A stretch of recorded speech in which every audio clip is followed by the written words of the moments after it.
If you're looking for a simple, professional way to add an FAQ section to your WordPress site using Elementor, you're in the right place. By the end of this tutorial, you'll know exactly how to create a clear, interactive FAQ section that not only answers your visitors' most common questions, but also keeps your site looking clean and modern. Let's dive right in. Let's start at the very beginning on your WordPress dashboard. First, you need to choose where you'd like your FAQ to appear. So from the left-hand side, go to Pages and you've got two options. You can either click Add New to create an entirely fresh page, or pick an existing page if you want the FAQ to be part of content you already have, like a contact page, an about page, or even your home page. When you've got your page selected, go ahead and hit that Edit with Elementor button.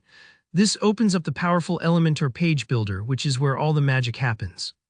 Now that you're in Elementor, think about exactly where on the page you'd like your FAQ to sit. Scroll to the right spot and click the plus icon to add a new section or container. This is basically like creating a new frame on your page, a dedicated space just for your list of questions and answers.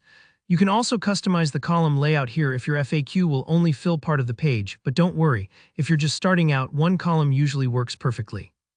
The next step is to choose how your questions will appear. Do you want only one answer open at a time, or do you want your visitors to open several answers all at once for easy comparison?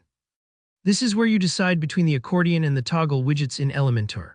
On the left sidebar, use the search box to look for accordion if you want only one question open at a time, or toggle if it's okay for multiple questions to be expanded simultaneously.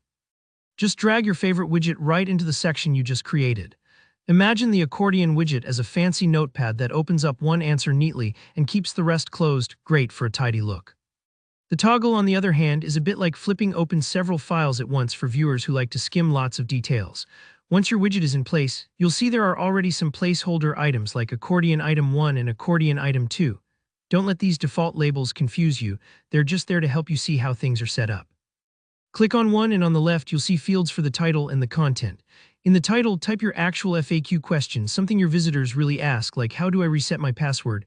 Then in the content box, provide a clear, helpful answer. This is your chance to really help your audience and set expectations, so don't be afraid to add a little detail or a reassurance here, especially if your answer might feel complicated to newcomers. Repeat this process for each common question. At the bottom of the widget settings, click Add Item to keep building your list. There's no hard limit, so add as many questions as your visitors truly need.